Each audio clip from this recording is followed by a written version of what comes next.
Okay. Good morning again. I know people are still going to be joining us, and I think that's okay. We can let folks come in even as we get started on our Zoom info session for 2024 Graduate Studies Commencement. So my name is Gordy Sauer. I'm the Executive Director of Marketing Communications here in Graduate Studies, and we're really excited to see everyone here today. We hope to be able to answer any questions that you have about commencement, as well as kind of give some information on the changes that we are putting into place, which I'm sure many of you are aware of. So first of all, just some basic ceremony logistics. Commencement is going to take place on June 13th this year. That's a Thursday. We will have two separate ceremonies, which Fernando Alvarengo, our events, special projects and events manager, will get into in a bit. But I want to take a moment really quickly and introduce the panel and thank them for being here. So Fernando, if you don't mind going to the next slide. So Fernando Alvarengo, special events and programs manager. He is our commencement guru here in grad studies. He is the lead for the ceremony. He's also the one who's going to be responsible for corresponding with a lot of you on the questions that you might have. He just dropped the link to our graduate studies commencement page in the chat. So if you don't have that, definitely bookmark that. It's a great resource for all commencement related things. Sarah Driver, our director of advising, thank you for being here today. You may know her from some other workshops, filing and thesis workshops. Judy Garcia, our communications manager, and then I introduced myself. The four of us are going to be the ones fielding your questions and taking any conversation elements that you have. So next slide, Fernando. Great. So just some logistics. The first thing to note is that we ask that you use the Q&A function or the raise your hand option if you want to ask a question. You are welcome to unmute yourself and ask a question out loud. We know some folks aren't kind of comfortable with that, so if you want to drop a question in the Q&A, we'll be monitoring that. We will do our best to answer all questions that come in today. With the number of people that we have, that may not be possible, but we will, of course, log those questions, and we do have an FAQ on the webpage that we continue to update in case we don't get to your questions. Please note, too, that we did disable the chat option for this session just to help focus the conversation. So definitely use the Q&A if you want to go from there. And that's pretty much it. We're going to have a little bit of a kind of run through about what the ceremony changes will look like. Fernando will talk through the agenda before we get to the Q&A. So I'll turn it over to Fernando at this point. Good morning, everybody. Good to see you. Fernando Alvarenga, Special Events Manager here at Graduate Studies. First and foremost, thank you for taking the time to join this session. It's our first time leading something like this related to commencement. It is our goal to sort of standardize this moving forward, just to provide another opportunity and an outlet for us to push any changes to the community, as well as be able to gather questions and get your feedback, and as well as just address any concerns you may have.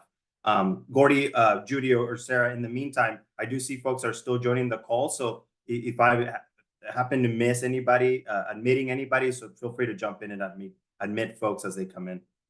So as Gordy had mentioned, we have a very short agenda plan just to make sure that we devote the bulk of the call to a Q&A session for you to put in your questions in the Q&A, as I see that they're starting to come in. So thank you. So the first thing I'm gonna talk a little bit about today is what is changing for 2024 commencement for graduate studies. I know Gordy had mentioned that the biggest change, of course, is the split ceremonies, and we'll talk a little bit about that. Next, I wanted to go over some good materials that we have put together here for students, for faculty, for coordinators to use, just to be mindful of deadlines or important items that need to be taken care of in the process of attending commencement. So we'll share a little bit about that and disclose where those documents are located in case you don't have access to them yet. Then we'll mention a little bit about the contact and support systems we have here in place to address any questions you have along the way, as well as any other live tools that we have that can help you navigate the preparation process to first students to attend commencement. And then lastly, of course, we'll leave the balance of the call to a live Q&A. So we welcome your questions via the Q&A option, or just raise your hand and we'll go ahead and unmute yourself. So we'll start with what's changing, and then we'll go that way. So what's changing, of course, the ceremonies, the plan for this year is to have a standalone ceremony for master's degree students. That, as it was mentioned at the top of the call, both ceremonies will take place on June 13th. The master ceremony will start promptly at 10 a.m. and it will run till noon, 12 p.m. Lineup for masters will start promptly at 9 a.m., so an hour before, at Hutchinson Field. That's standard. And we're, of course, requiring students and faculty to be in full academic regalia at 9 a.m. for check-in and lineup. Another big change for this year is we have increased the number of guest tickets that are allocated to each registered student. Last year, each registered student could reserve up to 4 tickets per registration, and this year we increased that to 8 tickets per registered student. And then lastly, just a quick disclaimer for masters is any School of Nursing master students do not participate in graduate studies commencement.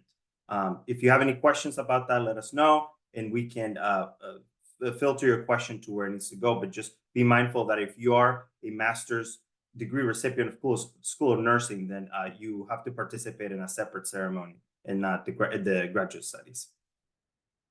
Then moving forward to the other ceremony, which will welcome MFA and doctoral degree students. That, as I mentioned, it's going to take place the same day, June 13th, but it will be in the afternoon. So starting at 3 p.m. Through 5 p.m. Lineup will start at 2 p.m. at Hutchinson Field, and students and faculty need to be in full academic regalia ready to go. The big change for this ceremony in particular is that MFA recipients will be hooded by faculty. And then, of course, lastly, the registered students will receive up to 8 guest tickets per registration. So those are sort of the big changes for both ceremonies.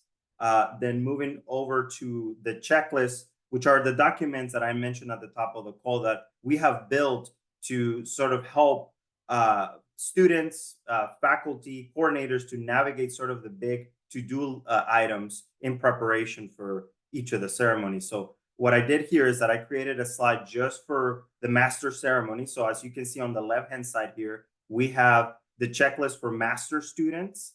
Has items as verify eligibility, obviously registration and when that deadline is to register by, guest tickets, regalia, and other important items. And then on the right-hand side, we have a checklist specifically targeted to faculty, which coordinators could use to help onboarding faculty into the role of in this case, a master's program deputy. So both of these documents can be found on our website. So if you go back to the link I posted in the chat earlier today, the checklist will be located right on that page.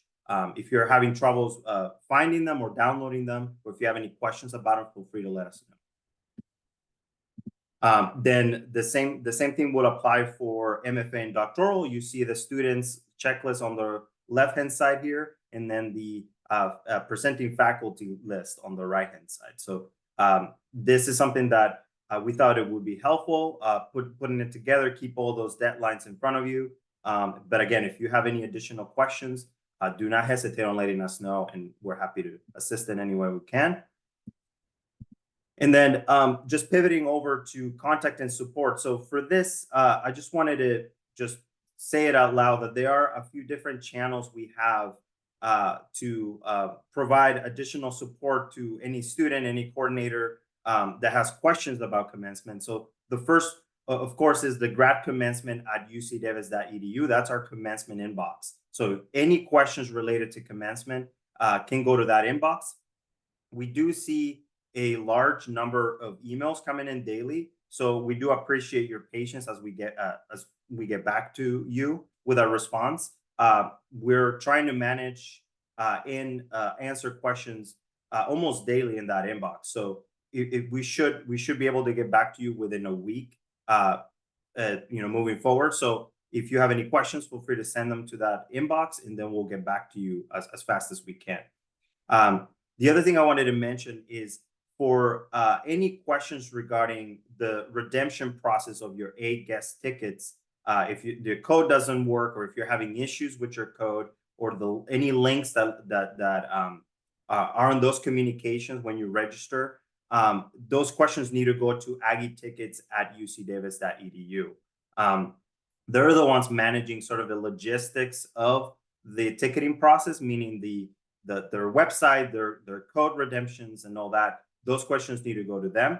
If you're having issues reaching out to them, then you can reach out to Grad Commencement. But if you're experiencing issues with their portal, they're the ones who are handling that, and they're the experts on that particular topic.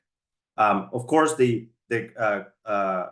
Graduate Studies Commencement website, we've shared that. All of pretty much the entirety of the information regarding commencement is loaded onto that website. So I just encourage you, if you have not visited that website, to take a moment and go in and just sort of see where that information sits. And if you have any additional questions, there's obviously other avenues you have to ask questions.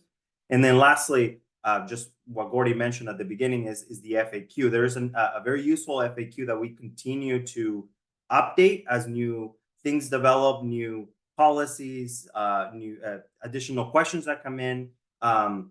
We post them in this FAQ, which is located under that Graduate Studies Commencement page. Again, I strongly recommend you go through that page, because most likely some questions there you might have, it might be helpful to get a quick answer.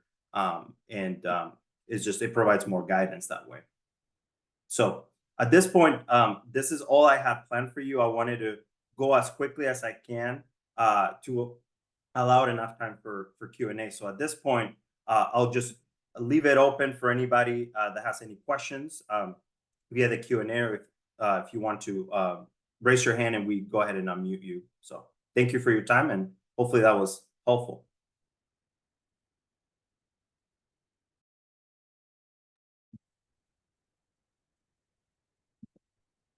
I see someone with the raised hand.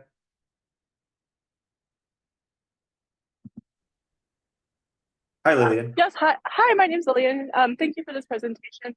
I was going to ask you about parking and drop off and pickup of people that are attending the ceremony. Could you share a little bit about what that would look like, please? Yeah, thank you. In terms of parking for the ceremony, it's still being developed. We're working with TAPS because I believe their process is going to change for this year. So in terms of the day of the ceremony, I believe that's going to change a little bit in terms of how to get a parking permit or a guest parking permit to attend the ceremony. So that's going to change. And as soon as we get that information, we'll push it out and we'll update our website, which I believe it still says coming soon. So we're working on getting that updated and ready to go. In terms of additional mobility, that should stay pretty much the same in terms of the mobility shuttles that we offer upon guest request. But once all that gets finalized, we'll go ahead and update our website and push that information out. Okay, that sounds good. And also included in when it will be finalized, that'll include like where to drive, where to drop off, exactly, and that kind of stuff. Okay, I'll just wait to see that. Thank you. You're welcome. Fernando, we had 2 questions about logistics. One was about tickets, a question about whether students can request more than 8 tickets. And then the second was about the live stream link for commencement, when that would be available.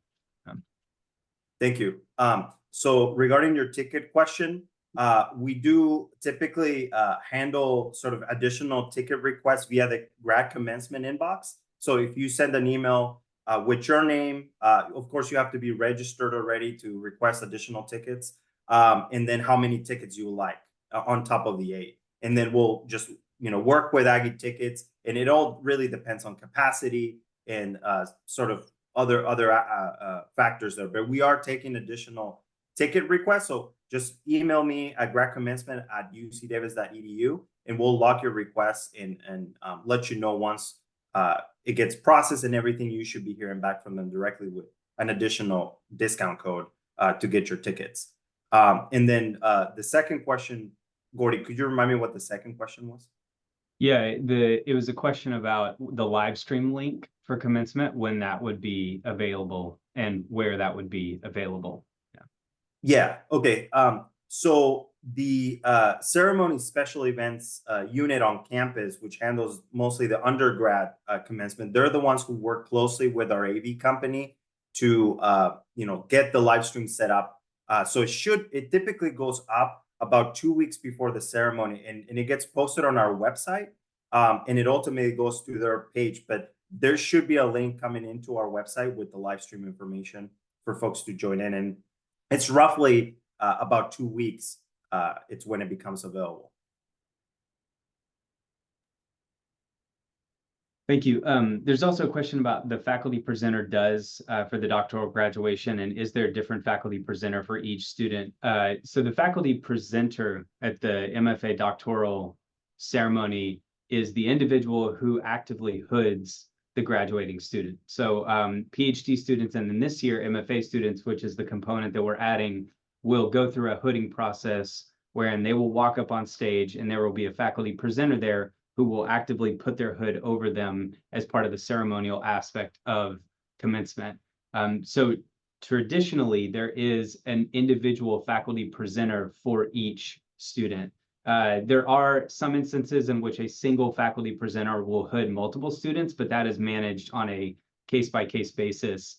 The biggest thing that students need to know registering for the MFA and doctoral ceremony, this is specifically for PhD students, is that you select your faculty presenter. That is not selected by graduate studies, that is selected by the students. If you have any more questions about faculty presenter, don't hesitate to reach out. And then I saw Nicole dropped an answer in there as well. Yeah, thanks, Nicole. And then there's a question, let's see, what else? About trying on regalia to determine fit and reorder if necessary. Fernando, would you have information about that? Yes. Yeah, I was trying to dig up that date. I know regalia is being handled by the UC Davis bookstore. So they have a process up to when they're taking orders and then when they're starting to ship their regalia to folks. I don't have that date top of mind, but if you send me an email to grad commencement, I can follow up with you directly and let you know what that date is. I do believe they have established a date when regalia will start going out to students. And from there, I'm assuming you can, it takes a few days for you to receive it, and then you can try and have that trial period where we can exchange it. You could also go directly to the UC Davis bookstore, and I believe they should be able to help you there as well.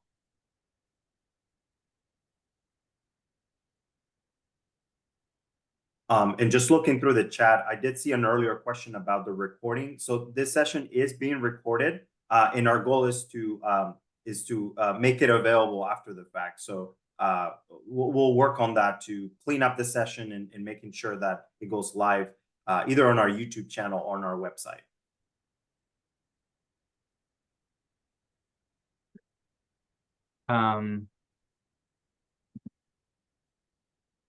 There's a question about name pronunciation, which is a great question.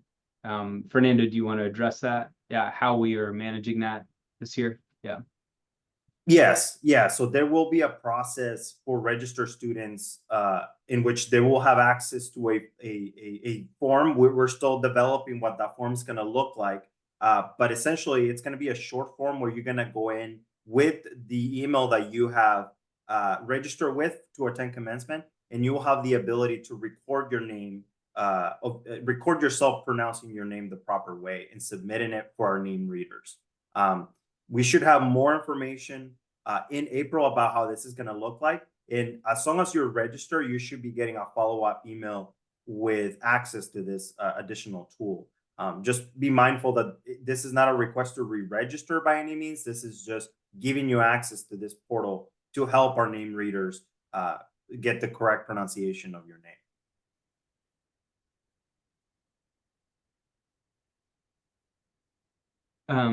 Great. There's a question about tickets and with no seat info. There was also a question about whether the tickets will be electronic and paper. Fernando, I can let you kind of address that one, but there aren't actually seats on the tickets. The tickets are just for entry, and then the seating is open. It's like a first come, first serve seating. So in terms of the actual ticket, it comes to you via a PDF, I believe. So it's a virtual ticket, but you do have the ability to print it out. And I believe the Aggie host folks who are checking people into the pavilion, they can take both, either printed or electronic.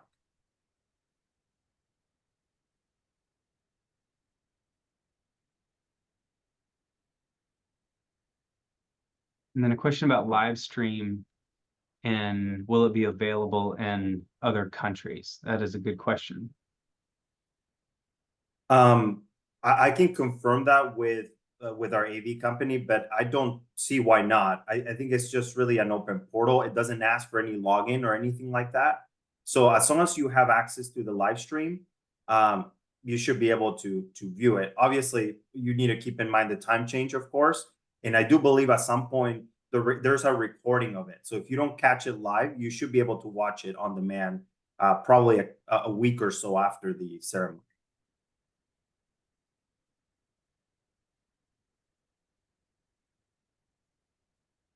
Question about what time will seating areas start to be open for the audience for the doctoral ceremony and the MFA ceremony? Yeah, so rule of thumb is that the pavilion opens right at the time the lineup starts. So for the master ceremony, the pavilion opens at 9 a.m. And then for the MFA doctoral, it will open at 2 p.m.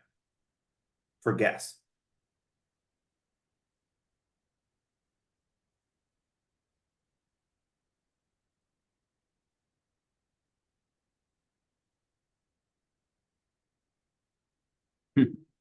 That's a good question about faculty presenters. So one thing that I'll say, and then I'll turn this to Fernando, it is the graduating student's responsibility to secure faculty presenter, as well as to manage issues that come up with a faculty presenter being unavailable. Now, I'll let Fernando kind of elaborate on this. That is something that we can work together on in circumstances that arise that are exceptional. But the securing of a faculty presenter and ensuring their attendance or helping ensure their attendance is the graduating student's responsibility. Yeah, that's pretty much accurate. We do typically try to build a contingency plan for this case scenario, like faculty not being able to attend the day off because of an emergency the day off. But it is ultimately that the form does allow for you to put in a primary presenter that you would like in a secondary presenter just to have a backup. And also the app will tell you if the faculty cancels ahead of time. So you have, and I constantly send reminders. I scrub the list. So if I see that there is a pretty good amount of faculty that are missing, then I'll send you a direct email and say, can we, just to bring this top of mind. But ultimately, the student needs to work with the program to be able to secure that faculty presenter, and we'll offer as much support as we can.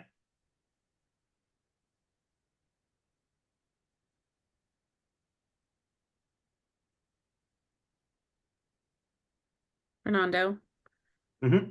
Already answered this one, but there was a question about if children or babies need a ticket, and I just think it's important to say out loud that every attendee needs to have a ticket. Mm-hmm. They do, however, for children, I think there's an age cutoff, and I know it's on our website, and I can pull it up. But I think for children, I think there is a cutoff there. But yes, all adults need a ticket. And I can dig that up real quick just to get it up. Gordy, do you want to address that question on the chat about the conflicting ceremonies? I think it was.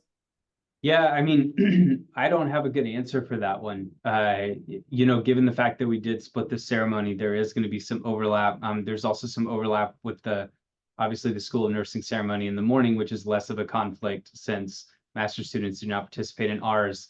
I mean, unfortunately, I think this is going to be a matter of choosing which ceremony to attend, since I don't have a good answer for that. The times do overlap. And the School of Education graduation is a celebration. The graduate studies commencement is a formal commencement. But again, it's up to the student to decide which they would like to attend. Yeah. And in regards to the question about ticketing for children, so all guests must have a ticket except for children under the age of 2 do not require a ticket.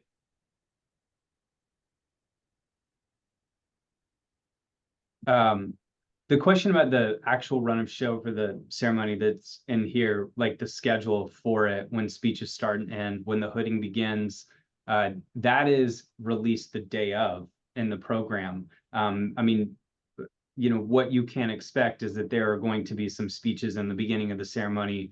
Once the procession begins and students kind of come in at 3 p.m.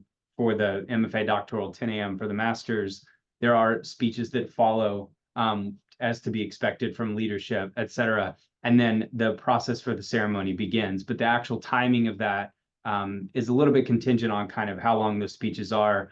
You know, we are not in control of kind of the leadership speeches from the chancellor or the provost, et cetera. So I don't have a clear answer for like exact timing, but you know, it begins along, or it follows that process. And then would it be possible if a faculty presenter arrives late, like 3 p.m. and not line up with the student? You know, one thing I guess we'll say is that we will do everything in our power to manage challenges, problems, contingencies that come up, right? I mean, that's part of our job, and obviously our job to make this as successful as possible. We understand that like people come late. We will, you know, do the best that we can to kind of manage that. Obviously, if a faculty presenter arrives late, what we would just try to do is like get them in line where they need to be, or get them in the seat that they need to be, kind of accommodating that. But it is important for everyone to just try to be as on time as possible, and to just reinforce that kind of with your faculty presenters and et cetera. But you know, we will do everything in our power to help mitigate some of these problems that might arise.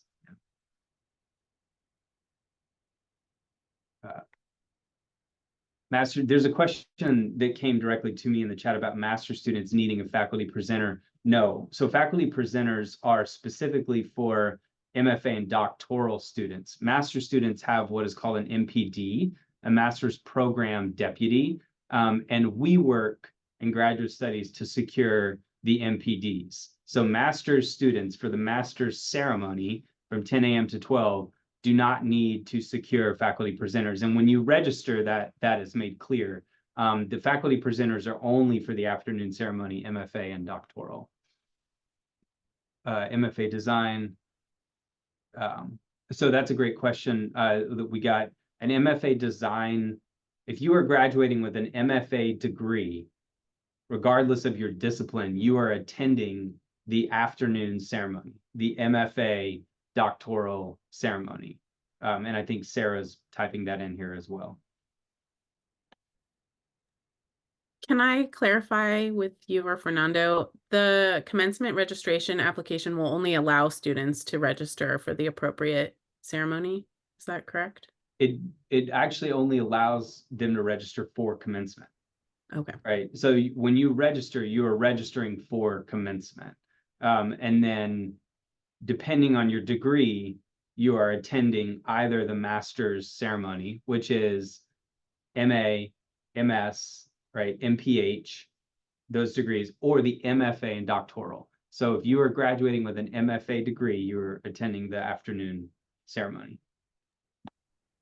And I'll add to that typically, and this is getting closer to the ceremony, we do a lot of outreach outside of the app to the registered students with lineup information. In all those emails will have a confirmation of which ceremony you'll be attending. So what we do ask is that you read those emails thoroughly, and if something it gets flagged, if you believe you belong under a different ceremony, then you need to flag that to us. But there will be opportunities from now till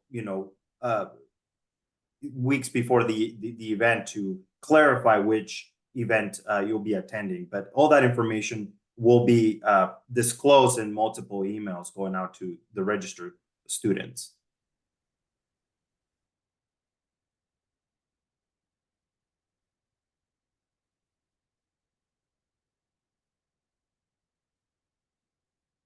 Other questions? I know Lillian dropped a question in the Q&A, Fernando, that I'll just ask you to address.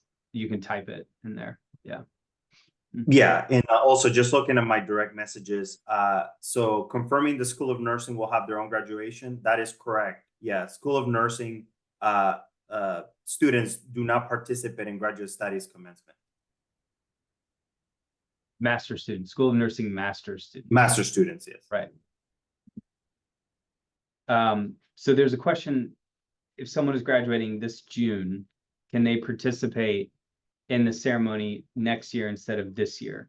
So if you are graduating this year and eligible to participate in this year's ceremony, you can choose to participate in this year's ceremony or choose not to, but you cannot defer your participation to next year, meaning you will not automatically be granted an exception to participate in the 2025 ceremony. If you are graduating in 2024 and you choose not to participate, you can request an exception to participate in the 2025 ceremony next year, and we will review that request on a case-by-case basis, but we cannot guarantee space in future ceremonies.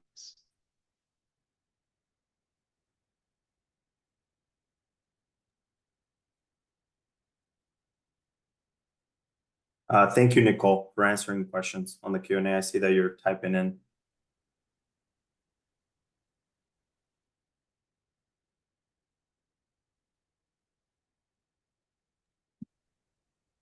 There's a question on the Q&A about a fall ceremony, and graduate studies only does a spring ceremony.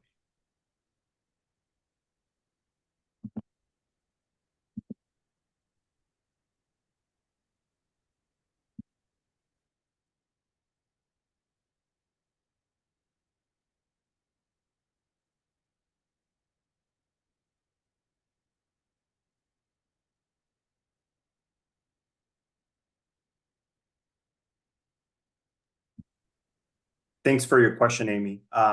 So I believe the process is very similar. So when a student registers, a doctoral student registers and requests a faculty to be their presenter, the faculty receives an email invite with a link that they just need to click and select, yes, I will participate, or no.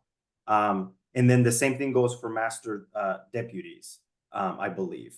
They're going to get, whenever the faculty gets selected to be the MPD for that program, they will get an email asking them to confirm their participation.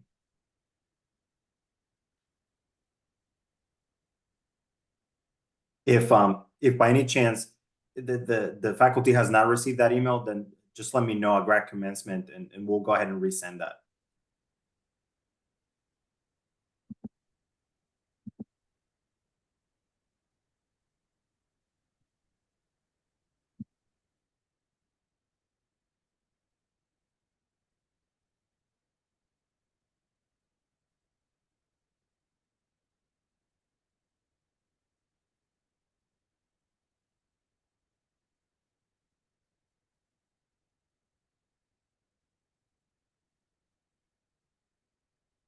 Other questions?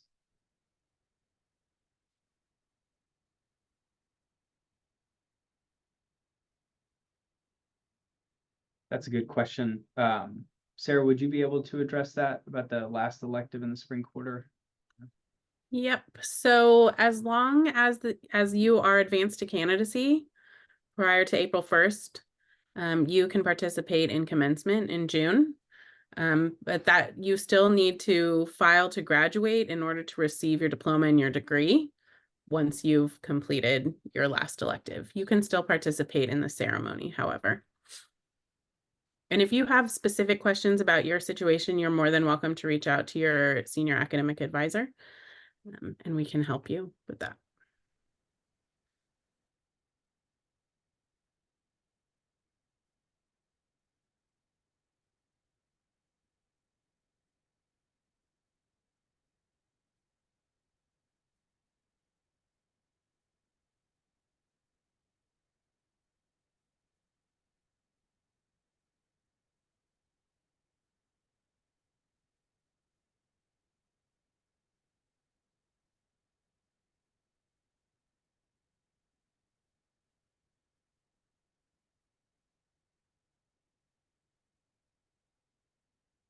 There's a question about what will be handed out. On stage. Fernando, would you want to address that? Yeah, so if you're referring to what the student receives, it's a scroll, it's a letter printed with a message and signed by the chancellor. It's not a diploma, but it's called a scroll. So it's a documentation that proves that you have participated in commencement. That's what gets handed to you when you walk the stage.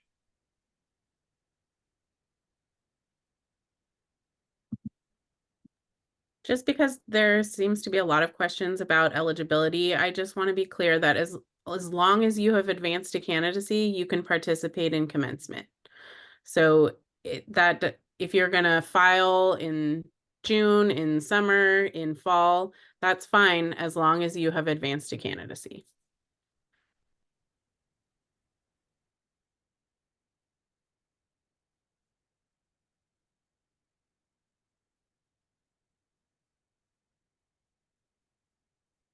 Other questions?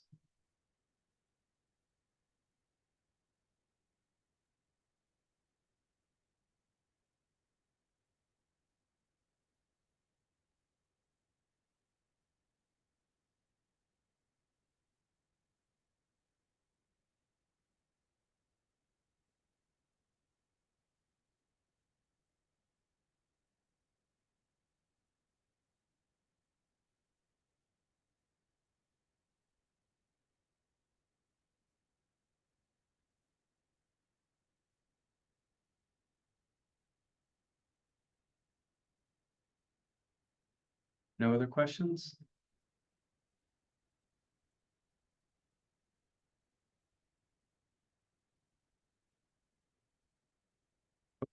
Oh, a couple more. Photo is individual. So we do hire a photographer, and there is a photo taken. I think Fernando was going to type, but there is a photo taken as you are crossing the stage. And then there's a good question about purchasing regalia from a registered vendor. We're getting all sorts of emails from websites and stuff about this. Fernando, would you want to take that? Yeah. So I know that Herff Jones is the vendor that it's typically being used at the UC Davis bookstore. I believe the only requirement is that it's UC Davis. It has to be UC Davis regalia. But typically, the bookstore and the links and the information we disclose is whatever vendor they use, which is Herff Jones, I believe is the name. Thank you, Nicole.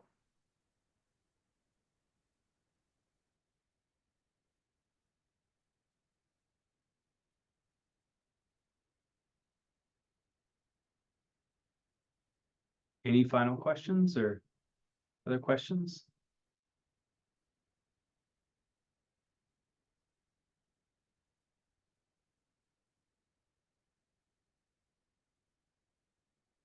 Remember again that we do have an FAQ on our webpage.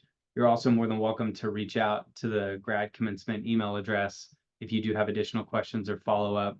And we will continue, obviously, once you are registered, to push out communications that are needed for you. If name pronunciation for readers, we'll work with the faculty that are identified as faculty presenters to get them on board, and then we'll also work with the MPDs, et cetera. So I just kind of want to make sure that we answer everything that we need to answer today. And then don't hesitate to follow up as needed.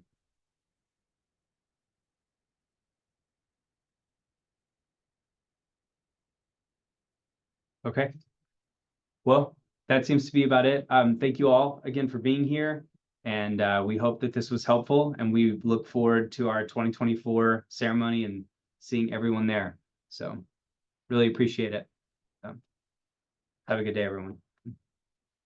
Thanks, everybody. Appreciate your time.